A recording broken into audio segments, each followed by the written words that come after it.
多谢就平来关心咱的健康农药的消息。食药署今日公布农产品农药检测结果，整体无合格率是8.5%，其中包括出名的火锅品牌，像讲竹竿的家人南英店、七叶火锅、台东的尊爵馆，还有麻辣信义店，拢有牵涉到水果农药超过标准的情形。其中，因一个麻辣摩托去提出着牵涉水果的来源，被罚3万块。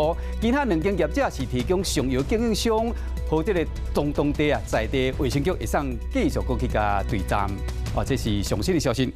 过来公主病，这个公主病敢真正是一个形容词尔，有一种呢造成规身躯呢肩麻痛痛这款呢纤维肌痛症肌痛症呢，伊若听到一个久，也是呢伤严重者，你真正无法度去上班甲做家事，所以讲有人叫伊公主病，有一个胃家己期的病患，甚至佫引起一寡忧郁症。加在伊去到台中市一间病院经过治疗了后，会当恢复正常的生活。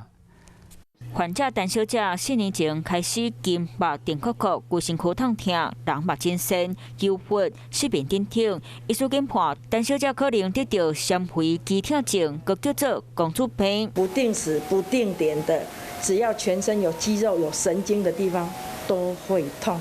医师透过电流来刺激大脑，调整改善。小人刷治疗3个疗程，也起来变率嘛大减少。各位可以看到，就是这个有个线圈哈，那线圈通电以后它就会产生磁场。那借由磁场打到人体的头皮的时候，它就会形成一个电流，看哪个地方要加强，哪个地方要抑制。这造成纤维肌痛症的原因不平，那是有小肠病症的民众，医师提醒爱赶紧去医生看，透过专业的治疗，才能改善症头。Hello， 我是易景，想要抢先掌握最及时的新闻资讯吗？赶快订阅、按赞、开启小铃铛，锁定华视新闻的 YouTube 频道。